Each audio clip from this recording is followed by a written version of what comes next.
quack, quack. Piwagon, piwagon. E jibidi c'hell ar vugalevi an kana ar c'hoari e brezhonek.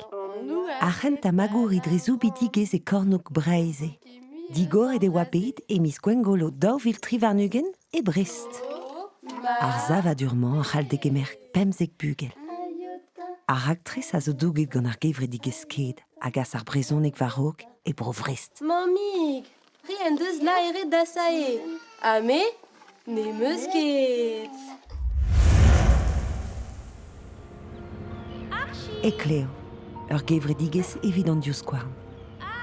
Savet e oa bet e daouvil Trivarnugen evit kroui oberennoù radio e brezhonek. Istorioù faltazi a brao a zo bet enrolet dija evit plijadur ar vrezhonegerien. Ar podcastou ave laket varvel war lerc'hen nevez savet. E Cleo podcast, pik bezedach. Erin paik a oa o veva e kichen ar porz pesketa.